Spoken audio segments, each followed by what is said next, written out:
Hi, folks. I'm Leanne Little, and I'm owl about stories.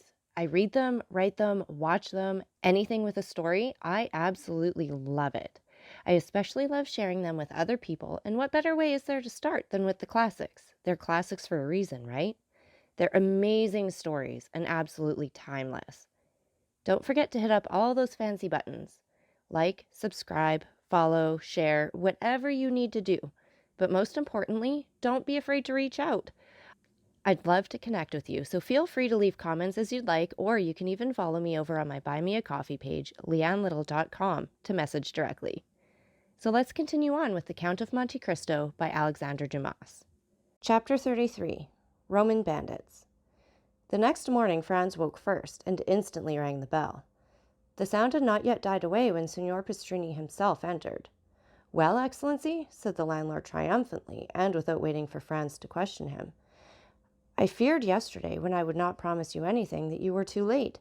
There is not a single carriage to be had, that is, for the next 3 days." "Yes," returned Franz, "for the very 3 days it is most needed."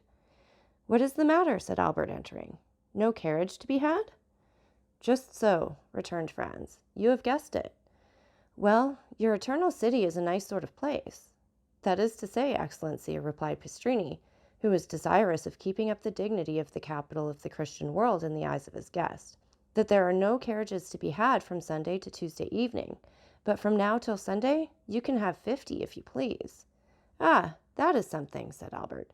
"Today is Thursday, and who knows what may arrive between this and Sunday?" 10 or 12,000 travelers will arrive," replied Franz, "which will make it still more difficult." "My friend," said Morcerf, "let us enjoy the present without gloomy forebodings of the future. At least we can have a window?" "Where?" "In the Corso." "Ah, a window!" exclaimed Signor Pastrini. "Utterly impossible. There is only one left on the 5th floor of the Doria Palace, and that has been let to a Russian prince for 20 sequins a day." The two young men looked at each other with an air of stupefaction. "Well," said Franz to Albert, "do you know what is the best thing we can do? It is to pass the carnival at Venice. There we are sure of obtaining gondolas if we cannot have carriages." "Ah, the devil, no!" cried Albert. "I came to Rome to see the carnival, and I will, though I see it on stilts." "Bravo, an excellent idea. We will disguise ourselves as monster pulcinellos or shepherds of the Landes, and we shall have complete success." "Do your Excellencies still wish for a carriage from now to Sunday morning?" "Parbleu," said Albert. "Do you think we're going to run about on foot in the streets of Rome like lawyers' clerks?" "I hasten to comply with your Excellency's wishes. Only I tell you beforehand, the carriage will cost you 6 piastres a day." "And as I am not a millionaire like the gentleman in the next apartments," said Franz, "I warn you that as I have been 4 times before at Rome, I know the prices of all the carriages. We will give you 12 piastres for today, tomorrow, and the day after, and then you will make a good profit."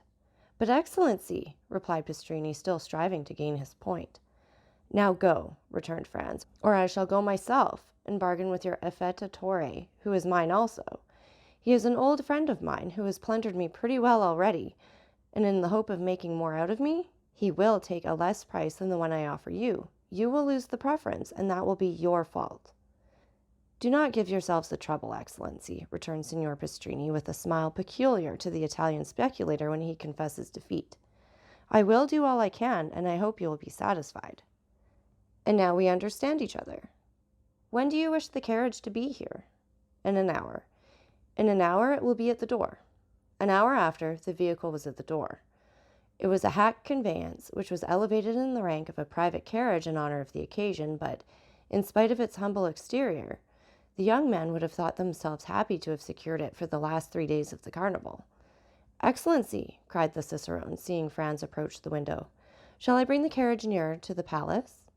Accustomed as Franz was to the Italian phraseology, his first impulse was to look round him. But these words were addressed to him. Franz was the Excellency, the vehicle was the carriage, and the Hôtel de Londres was the palace. The genius for laudation characteristic of the race was in that phrase. Franz and Albert descended. The carriage approached the palace. Their Excellencies stretched their legs along the seats. The cicerone sprang into the seat behind. "Where do your Excellencies wish to go?" asked he. To St. Peter's first, then to the Colosseum, returned Albert. But Albert did not know that it takes a day to see St. Peter's and a month to study it. The day was passed at St. Peter's alone. Suddenly the daylight began to fade away. Franz took out his watch. It was 4:30. They returned to the hotel. At the door, Franz ordered the coachman to be ready at 8.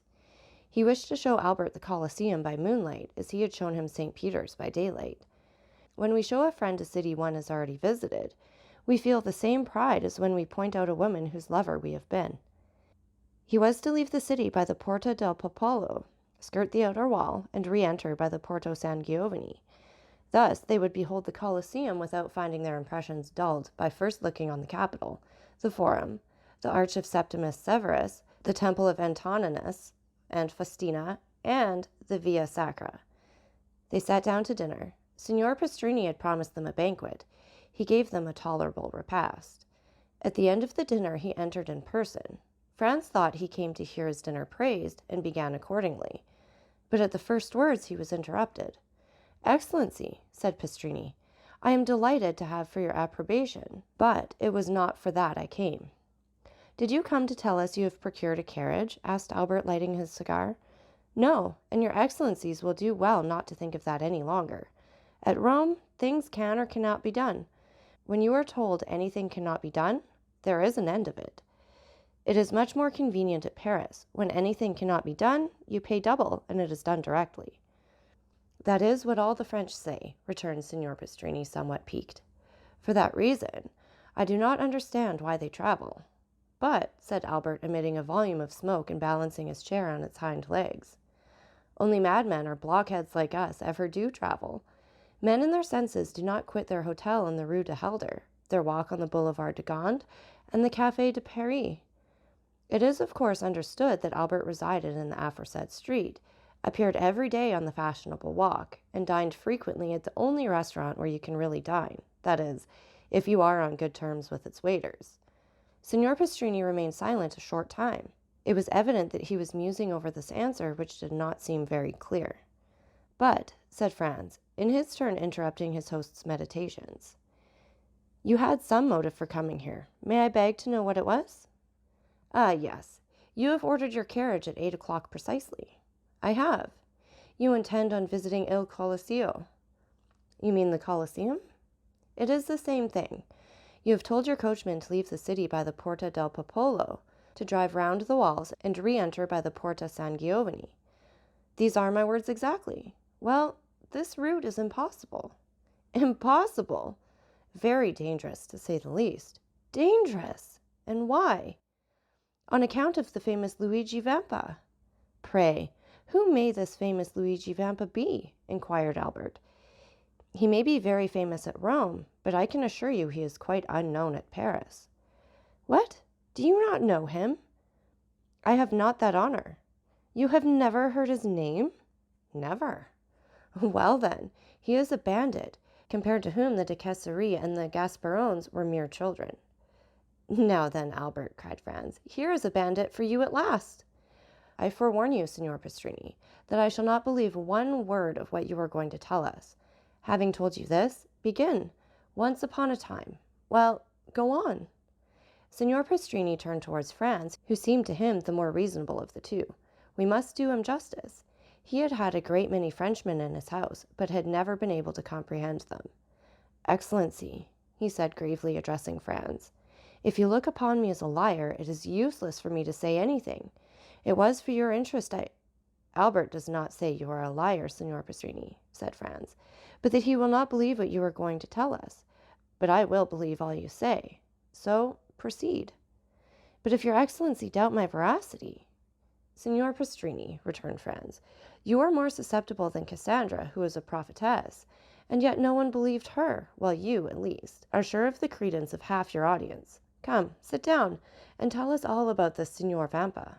"I had told your excellency he is the most famous bandit we have had since the days of Mistrilla."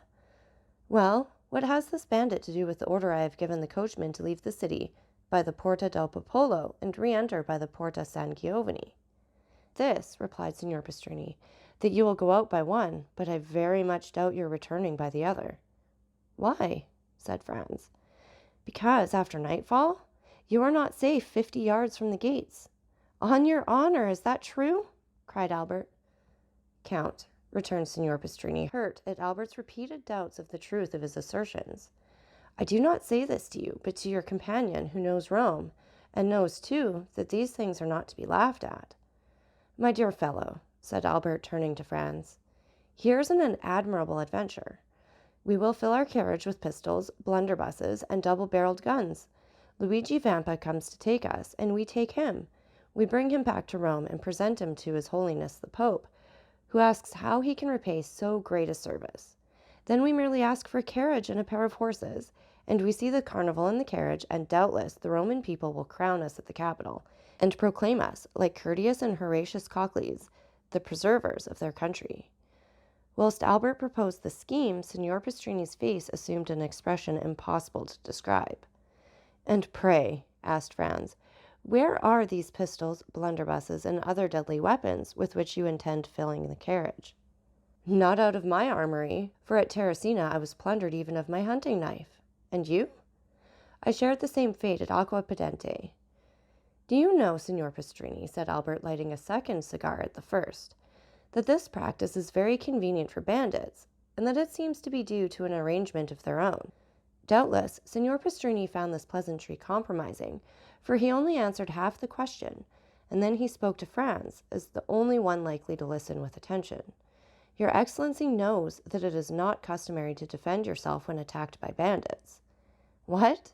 Cried Albert, whose courage revolted at the idea of being plundered tamely. Not make any resistance? No, for it would be useless. What could you do against a dozen bandits who spring out of some pit, ruin, or aqueduct and level their pieces at you? Ah, parbleu, they should kill me.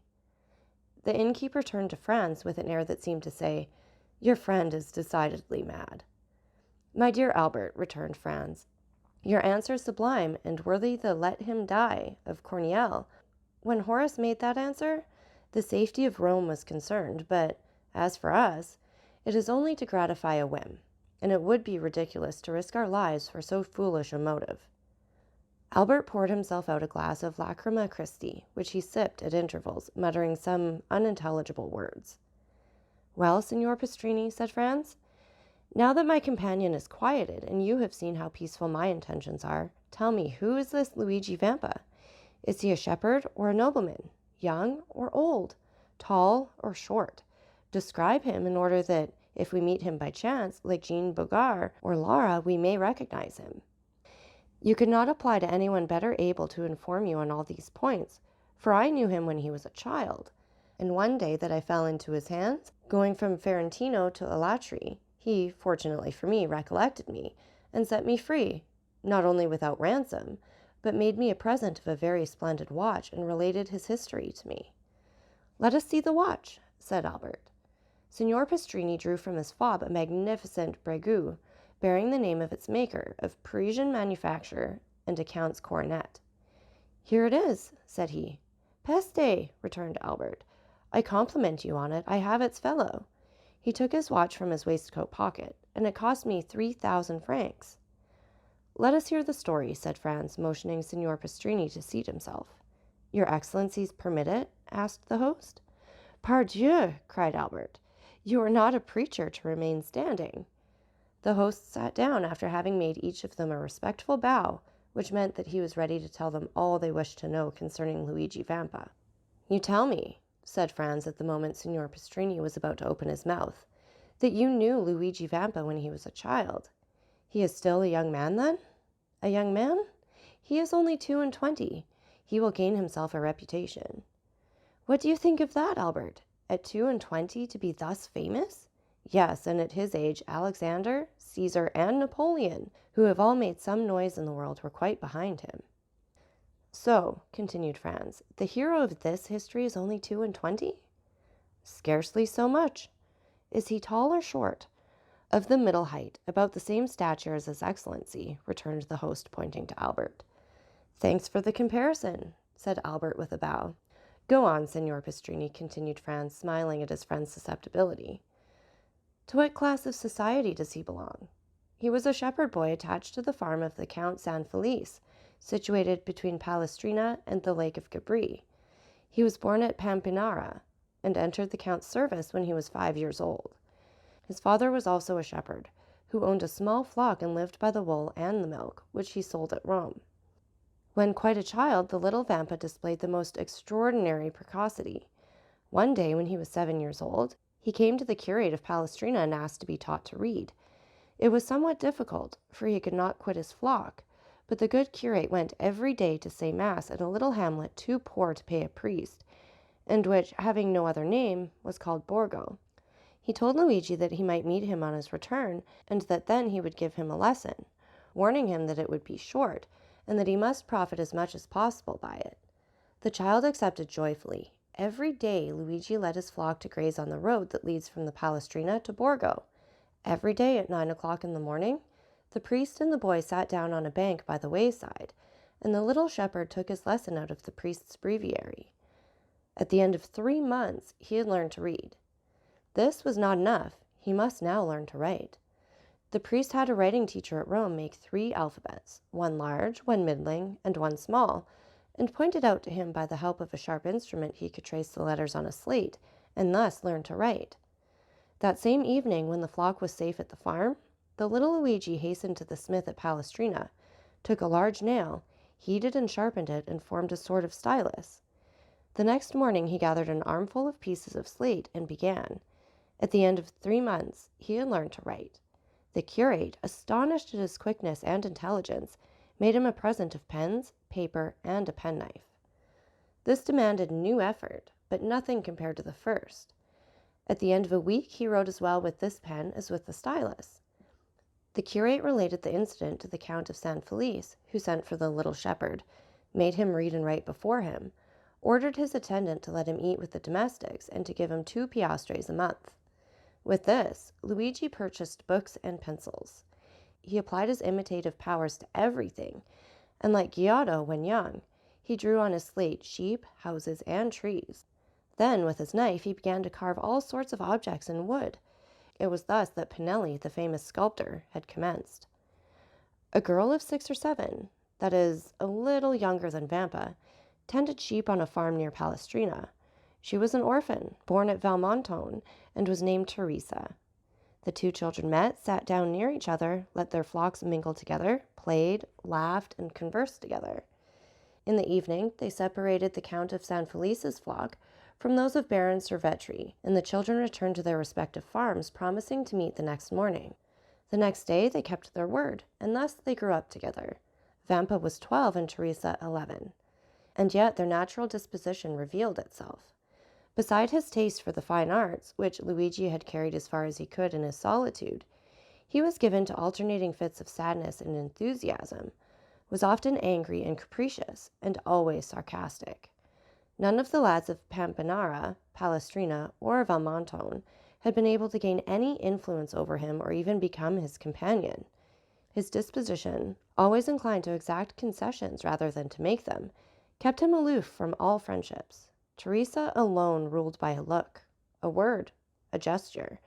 This impetuous character which yielded beneath the hand of a woman, and which beneath the hand of a man might have broken, but could never have been bended.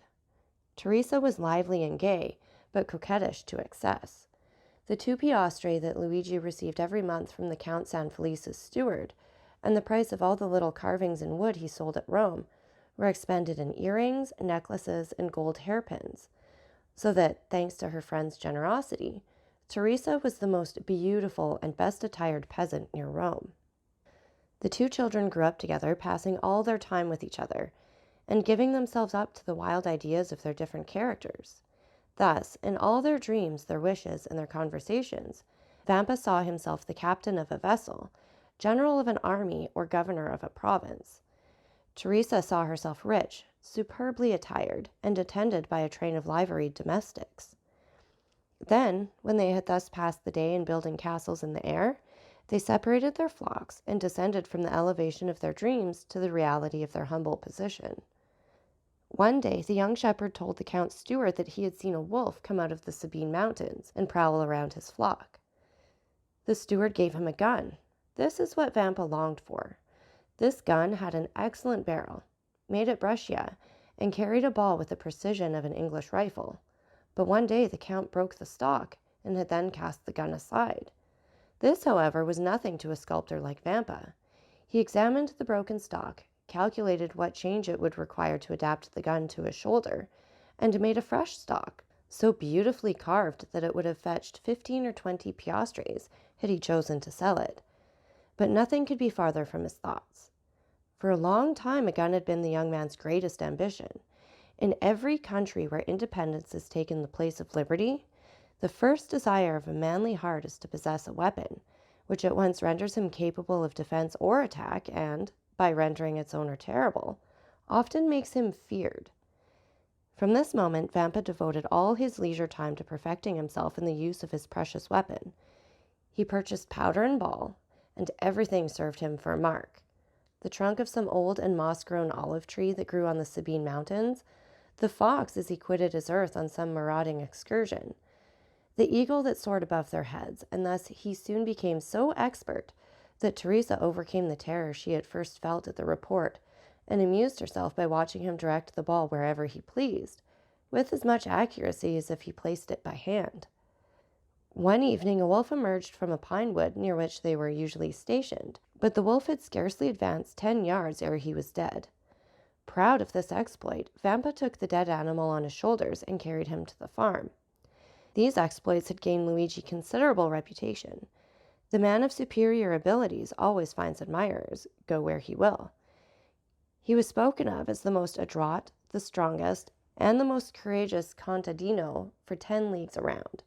And although Teresa was universally allowed to be the most beautiful girl of the Sabines, no one had ever spoken to her of love, because it was known that she was beloved by Vampa. Yet the two young people had never declared their affection. They had grown together like two trees whose roots are mingled, whose branches are intertwined, and whose intermingled perfume rises to the heavens. Only their wish to see each other had become a necessity, and they would have preferred death to a day's separation. Teresa was 16 and Vampa 17. About this time, a band of brigands that had established itself in the Lepini Mountains began to be much spoken of. The brigands have never been really extirpated from the neighborhood of Rome. Sometimes a chief is wanted, but when a chief presents himself, he rarely has to wait long for a band of followers.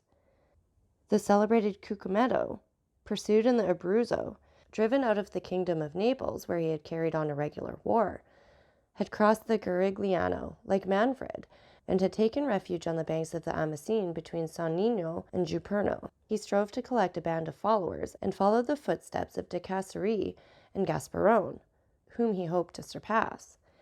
Many young men of Palestrina, Frascati, and Pampinara had disappeared. Their disappearance at first caused much disquietude, but it was soon known that they had joined Cucumetto. After some time, Cucumetto became the object of universal attention. The most extraordinary traits of ferocious daring and brutality were related of him. One day he carried off a young girl, the daughter of a surveyor of Frosinone. The bandits' laws are positive. A young girl belongs first to him who carries her off, then the rest draw lots for her, and she is abandoned to their brutality until death relieves her sufferings. When their parents are sufficiently rich to pay a ransom, a messenger is sent to negotiate. The prisoner is hostage for the security of the messenger. Should the ransom be refused, the prisoner is irrevocably lost. The young girl's lover was in Cucumetto's troop. His name was Carlini. When she recognized her lover, the poor girl extended her arms to him and believed herself safe. But Carlini felt his heart sink, for he but too well knew the fate that awaited her. However, he was a favorite with Cucumetto, as he had for 3 years faithfully served him. And as he had saved his life by shooting a dragon who was about to cut him down, he hoped the chief would have pity on him. He took Cucumetto to one side, while the young girl, seated at the foot of a huge pine that stood in the center of the forest, made a veil of her picturesque headdress to hide her face from the lascivious gaze of the bandits. There he told the chief all, his affection for the prisoner, their promises of mutual fidelity, and how every night since he had been near they had met in some neighboring ruins. It so happened that night that Cucumetto had sent Carlini to a village, so that he had been unable to go to the place of meeting. Cucumetto had been there, however, by accident, as he said, and had carried the maiden off. Carlini besought his chief to make an exception in Rita's favor, as her father was rich and could pay a large ransom. Cucumetto seemed to yield to his friend's entreaties, and bade him find a shepherd to send to Rita's father at Frosinone. Carlini flew joyfully to Rita, telling her she was saved and bidding her write to her father, to inform him what has occurred and that her ransom was fixed at 300 piastre. 12 hours' delay was all that was granted, that is, until 9 the next morning. The instant the letter was written, Carlini seized it and hastened to the plain to find a messenger. He found a young shepherd watching his flock. The natural messengers of the bandits are the shepherds who live between the city and the mountains, between civilized and savage life. The boy undertook the commission, promising to be in Frosinone in less than an hour. Carlini returned, anxious to see his mistress, and announced the joyful intelligence. He found the troop in the glade, supping off the provisions exacted as contributions from the peasants, but his eye vainly sought Rita and Cucumetto among them. He inquired where they were, and was answered by a burst of laughter. A cold perspiration burst from every pore, and his hair stood on end. He repeated his question.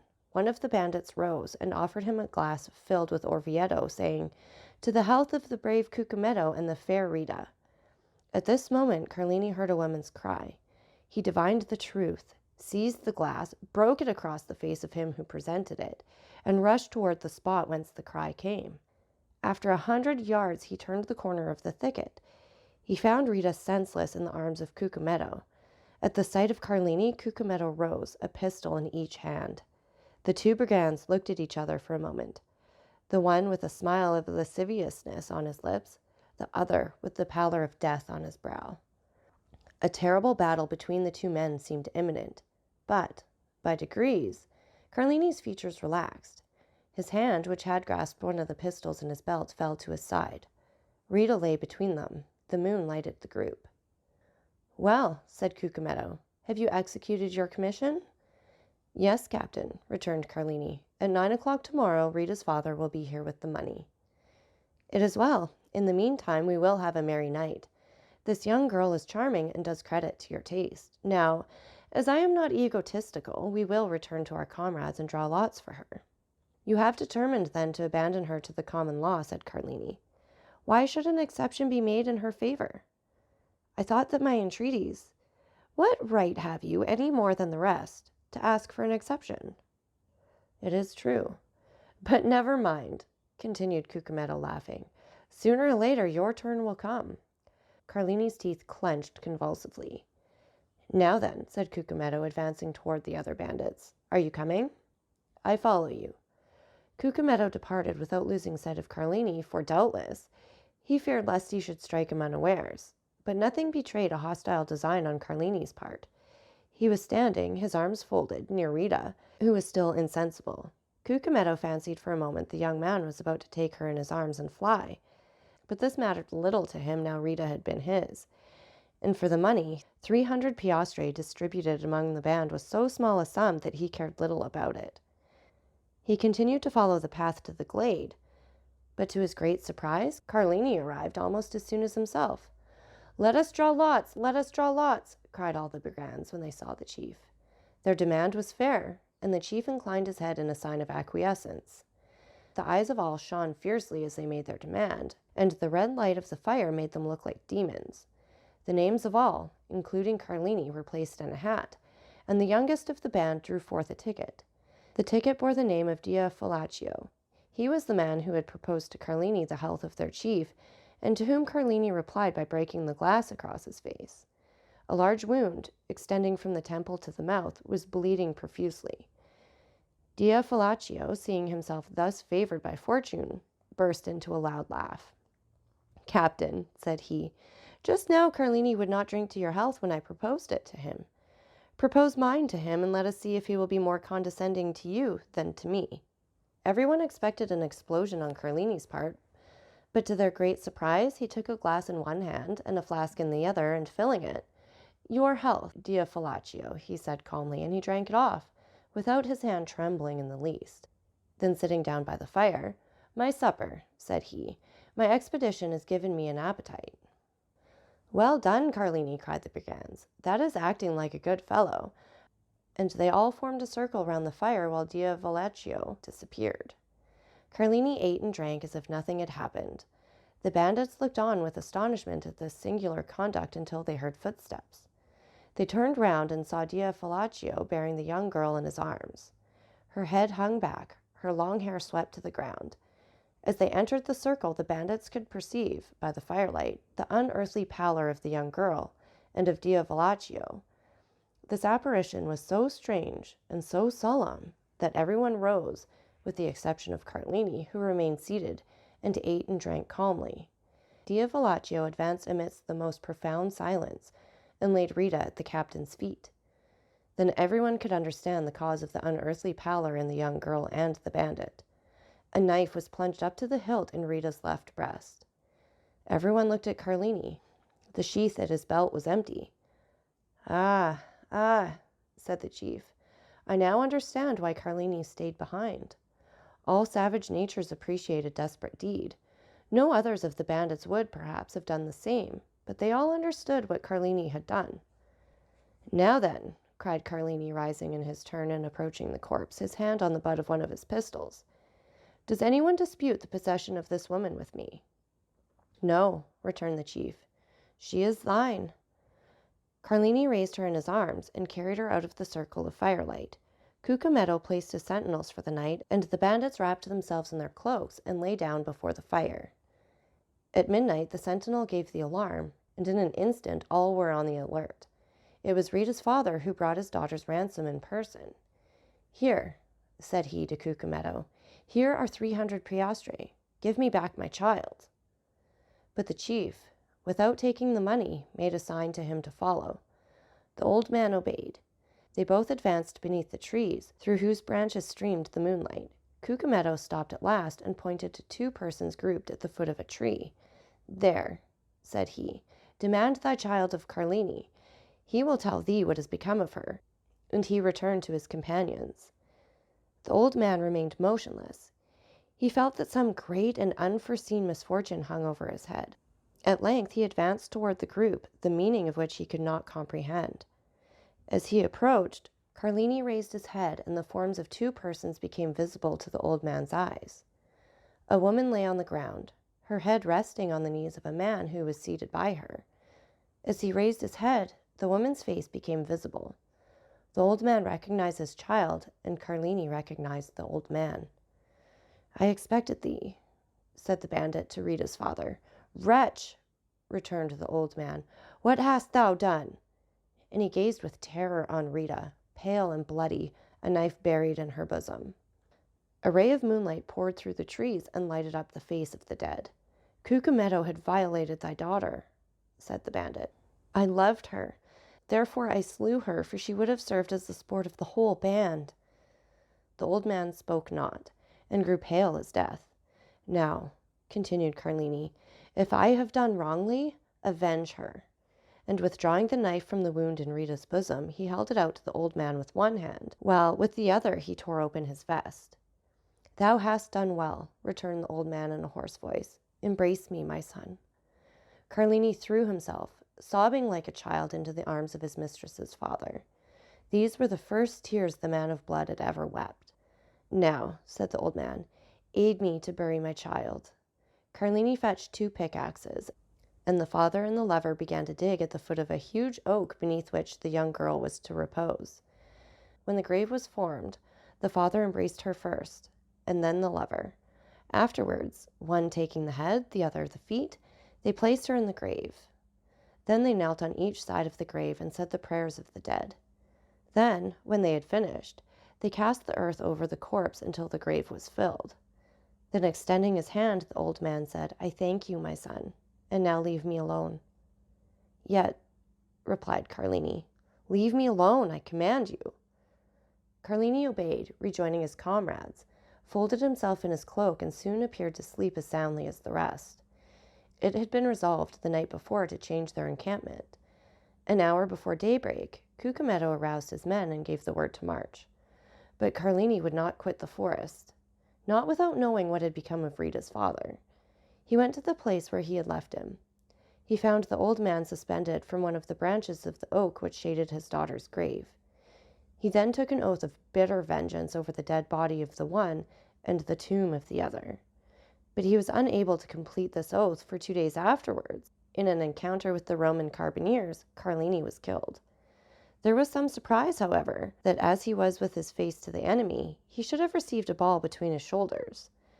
That astonishment ceased when one of the brigands remarked to his comrades that Cucumetto was stationed 10 paces in Carlini's rear when he fell. On the morning of the departure from the forest of Frosinone, he had followed Carlini in the darkness and heard his oath of vengeance and, like a wise man, anticipated it. He told 10 other stories of this bandit chief, each more singular than the other. Thus, from Fondi to Perugia, everyone trembles at the name of Cucumetto. These narratives were frequently the theme of conversation between Luigi and Teresa. The young girl trembled very much at hearing the stories, but Vampa reassured her with a smile, tapping the butt of his good fowling piece, which threw its ball so well.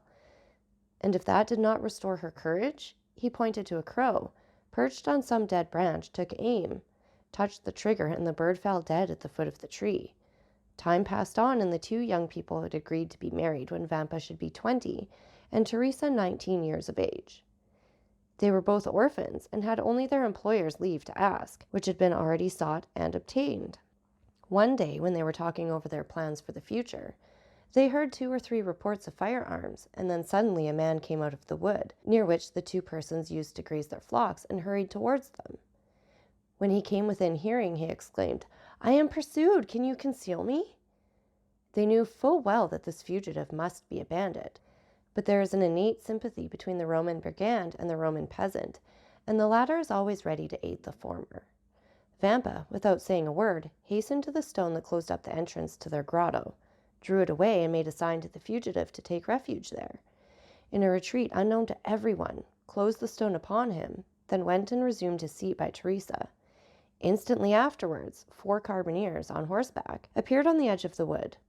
3 of them appeared to be looking for the fugitive, while the 4th dragged a brigand prisoner by the neck. The 3 carbineers looked about carefully on every side, saw the young peasants, and galloping up, began to question them.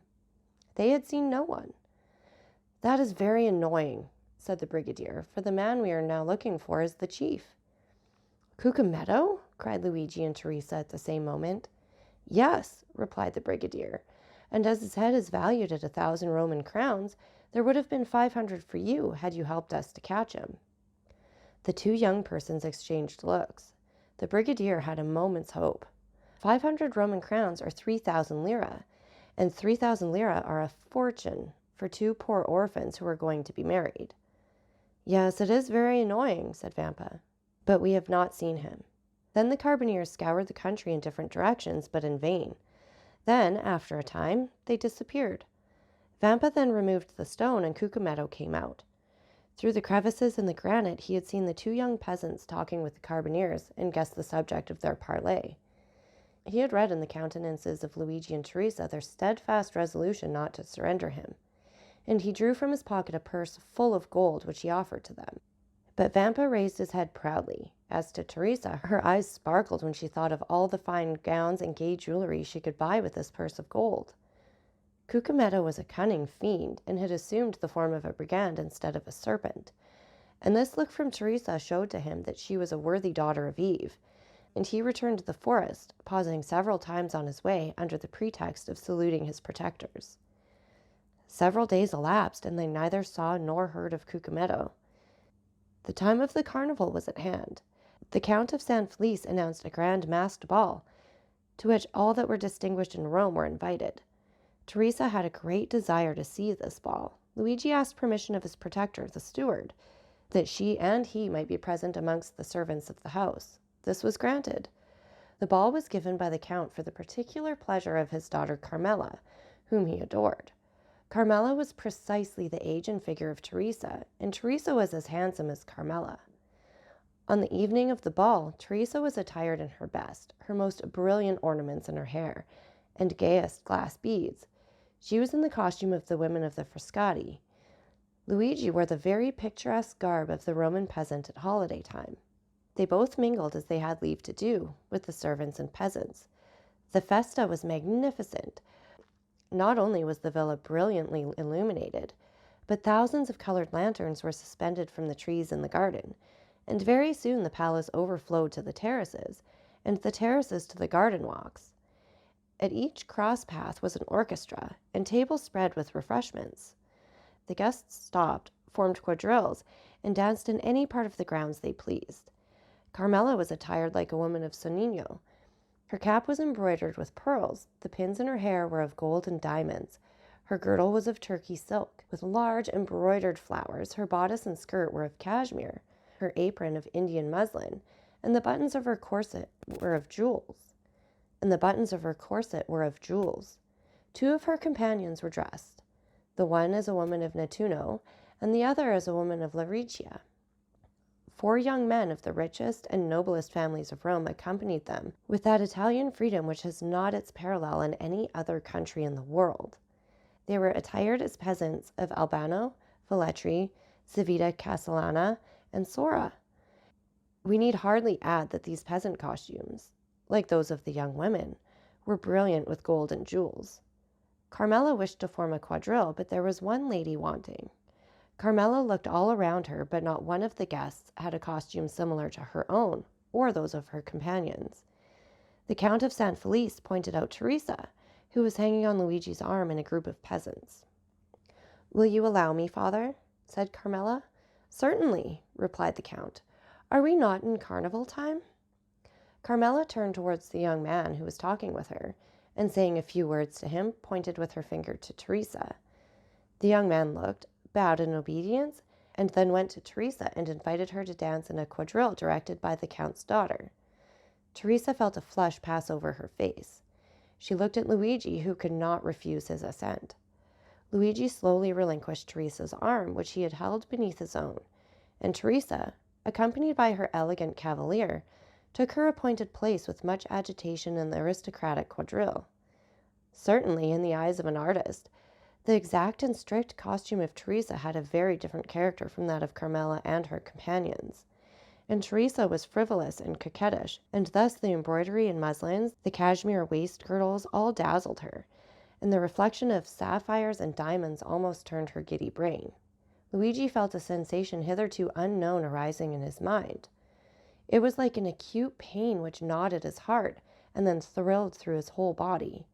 He followed with his eye each movement of Teresa and her cavalier. When their hands touched, he felt as though he should swoon.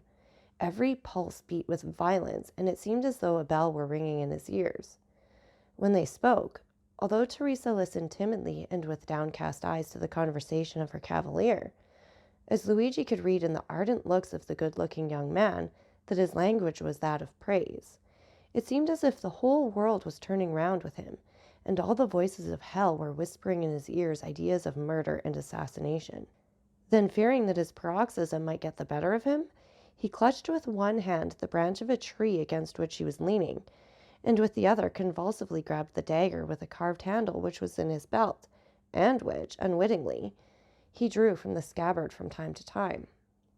Luigi was jealous. He felt that, influenced by her ambitions and coquettish disposition, Teresa might escape him. The young peasant girl, at first timid and scared, soon recovered herself. We have said that Teresa was handsome, but this is not all. Teresa was endowed with all those wild graces which are so much more potent than our affected and studied elegancies. She had almost all the honors of the quadrille, and if she were envious of the Count of San Felice's daughter, we will not undertake to say that Carmela was not jealous of her. And with overpowering compliments, her handsome cavalier led her back to the place whence he had taken her, and where Luigi awaited her. Twice or thrice during the dance the young girl had glanced at Luigi, and each time she saw that he was pale and that his features were agitated.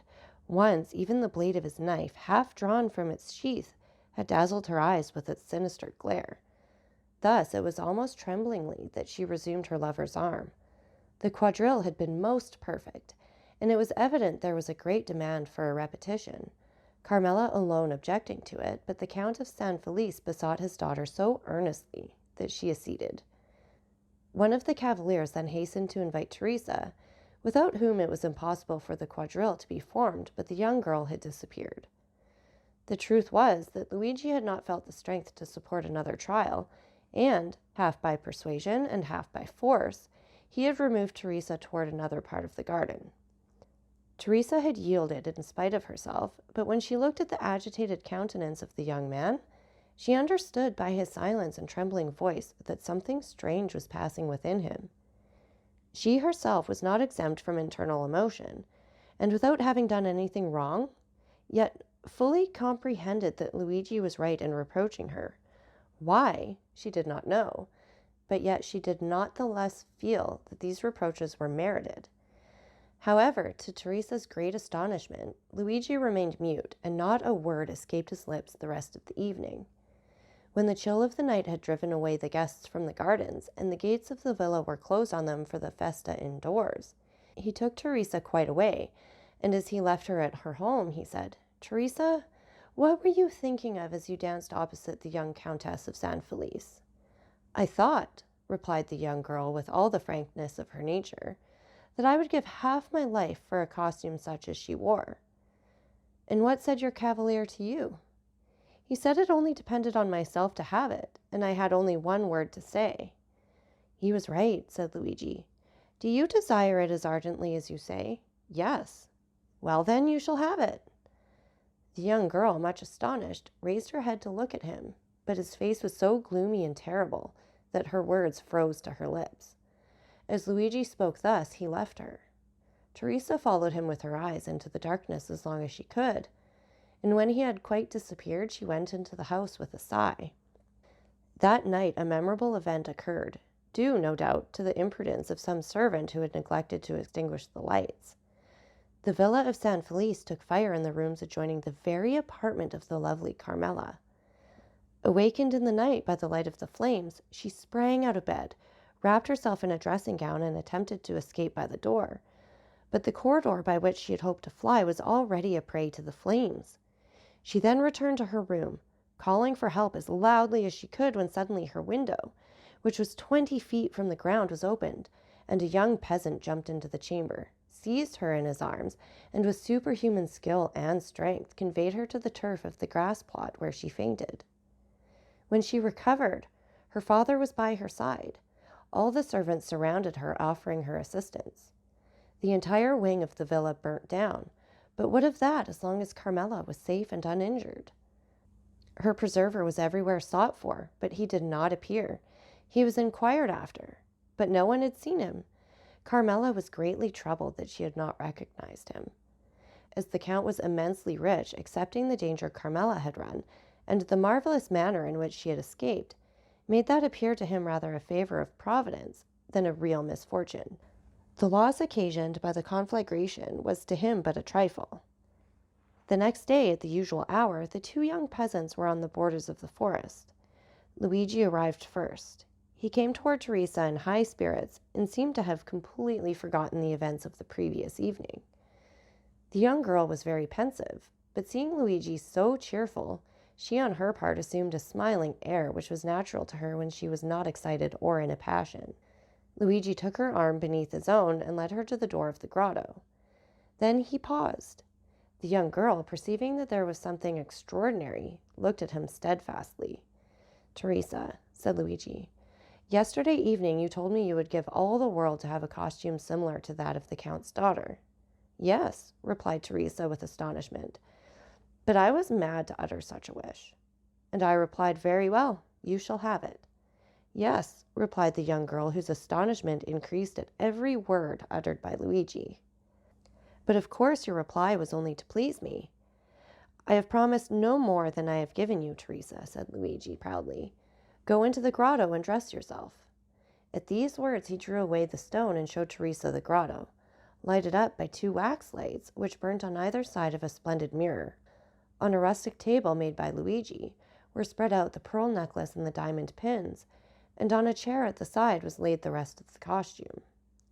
Teresa uttered a cry of joy, and without inquiring whence this attire came, or even thanking Luigi, darted into the grotto, transformed into a dressing room. Luigi pushed the stone behind her, for on the crest of a small adjacent hill which cut off the view toward Palestrina, he saw a traveler on horseback, stopping a moment as if uncertain of his road, and thus presenting against the blue sky that perfect outline which is peculiar to distant objects in southern climes. When he saw Luigi, he put his horse into a gallop and advanced toward him. Luigi was not mistaken. The traveler, who was going from Palestrina to Tivoli, had mistaken his way.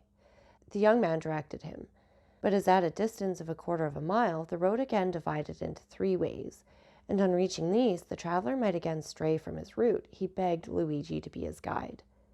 Luigi threw his cloak on the ground, placed his carbine on his shoulder, and freed from his heavy covering, preceded the traveler with rapid step of a mountaineer, which a horse can scarcely keep up with.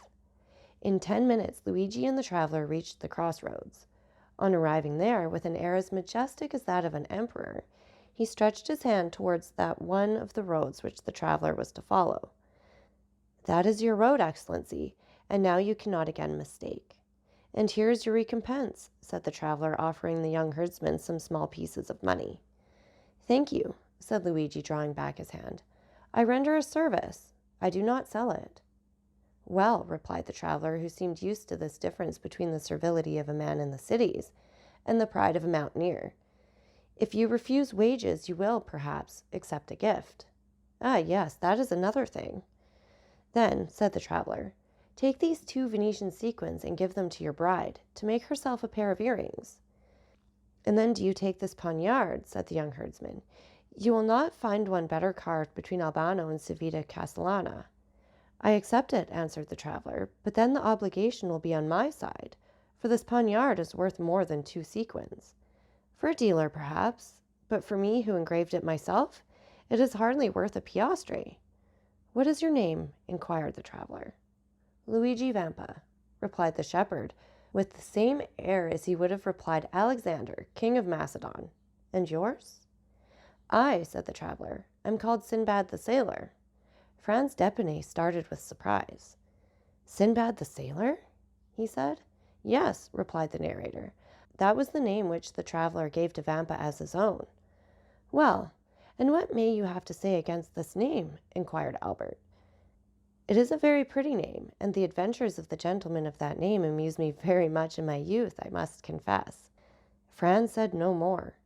The name of Sinbad the Sailor, as may well be supposed, awakened in him a world of recollections, as had the name of the Count of Monte Cristo on the previous evening.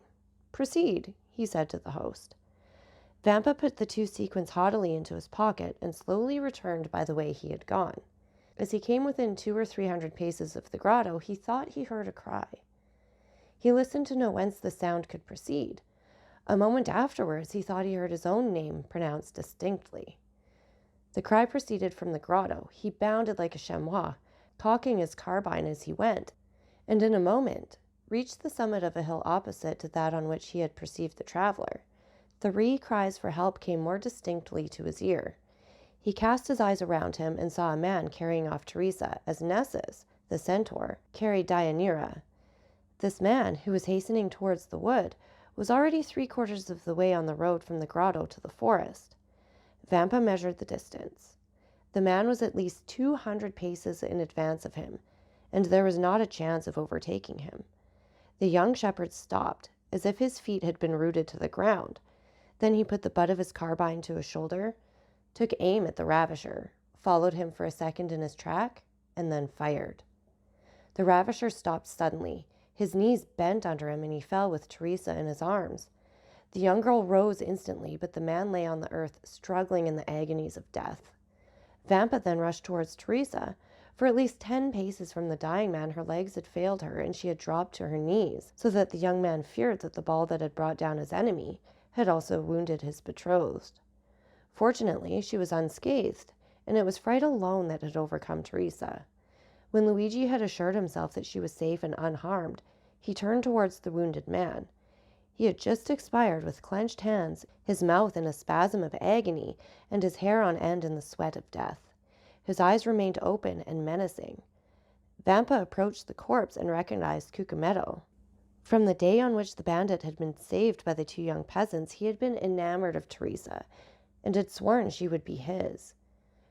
From that time he had watched them, and profited by the moment when her lover had left her alone, had carried her off, and believed he at length had her in his power, when the ball, directed by the unerring skill of the young herdsman, had pierced his heart. Vampa gazed on him for a moment without betraying the slightest emotion, while, on the contrary, Teresa, shuddering in every limb, dared not approach the slain ruffian but by degrees, and threw a hesitating glance at the dead body over the shoulder of her lover. Suddenly Vampa turned towards his mistress. "Ah," said he, "good, good. You're dressed. It is now my turn to dress myself." Teresa was clothed from head to foot in the garb of the Count of San Felice's daughter. Vampa took Cucumetto's body in his arms and conveyed it to the grotto, while, in her turn, Teresa remained outside. If a second traveler had passed, he would have seen a strange thing. A shepherdess watching her flock, clad in a cashmere gown, with earrings and necklace of pearls, diamond pins and buttons of sapphires, emeralds, and rubies. He would, no doubt, have believed that he had returned to the times of the Florian, and would have declared, on reaching Paris, that he had met an alpine shepherdess seated at the foot of the Sabine hill. At the end of a quarter of an hour, Vampa quitted the grotto. His costume was no less elegant than that of Teresa. He wore a vest of garnet-colored velvet with buttons of cut gold, a silk waistcoat covered with embroidery, a Roman scarf tied around his neck, a cartridge box worked with gold and red and green silk, sky-blue velvet breeches fastened above the knee with diamond buckles, garters of deerskin worked with 1,000 arabesques, and a hat whereupon hung ribbons of all colors. 2 watches hung from his girdle, and a splendid poniard was in his belt. Teresa uttered a cry of admiration. Vampa in this attire resembled a painting by Leopold Robert or Schnetz. He had assumed the entire costume of Cucumetto. The young man saw the effect produced on his betrothed, and a smile of pride passed over his lips. "Now," he said to Teresa, "are you ready to share my fortune, whatever it may be?" "Oh, yes!" exclaimed the young girl enthusiastically. "And follow me wherever I go?" "To the world's end." "Then take my arm and let us on. We have no time to lose." The young girl did so without questioning her lover as to where he was conducting her, for he appeared to her at this moment as handsome, proud, and powerful as a god. They went towards the forest and soon entered it. We need scarcely say that all the paths of the mountain were known to Vampa. He therefore went forward without a moment's hesitation, although there was no beaten track, but he knew his path by looking at the trees and bushes, and thus they kept on advancing for nearly an hour and a half. At the end of this time, they had reached the thickest part of the forest. A torrent, whose bed was dry, led into a deep gorge. Vampa took this wild road, which enclosed between 2 ridges, and shadowed by the tufted umbrage of the pines, seemed, but for the difficulties of its descent, that path to Avernus which Virgil speaks. Teresa had become alarmed at the wild and deserted look of the plain around her, and pressed closely against her guide, not uttering a syllable, but as she saw him advance with even step and composed countenance, she endeavored to repress her emotion. Suddenly, about 10 paces from them, a man advanced from behind a tree and aimed at Vampa. "Not another step," he said, "or you are a dead man." "What then?" said Vampa, raising his hand with a gesture of disdain, while Teresa, no longer able to restrain her alarm, clung closely to him. "Do wolves rend each other?" "Who are you?" inquired the sentinel. "I am Luigi Vampa, shepherd of the San Felice farm." "What do you want?" "I would speak with your companions who are in the glade at Rocca Bianca." "Follow me then," said the sentinel, "or as you know your way, go first." Vampa smiled disdainfully at this precaution on the part of the bandit, went before Teresa, and continued to advance with the same firm and easy step as before. At the end of 10 minutes, the bandit made them a sign to stop. The 2 young persons obeyed. Then the bandit thrice imitated the cry of a crow. A croak answered the signal. "Good," said the sentry. "You may now go on." Luigi and Teresa again set forward.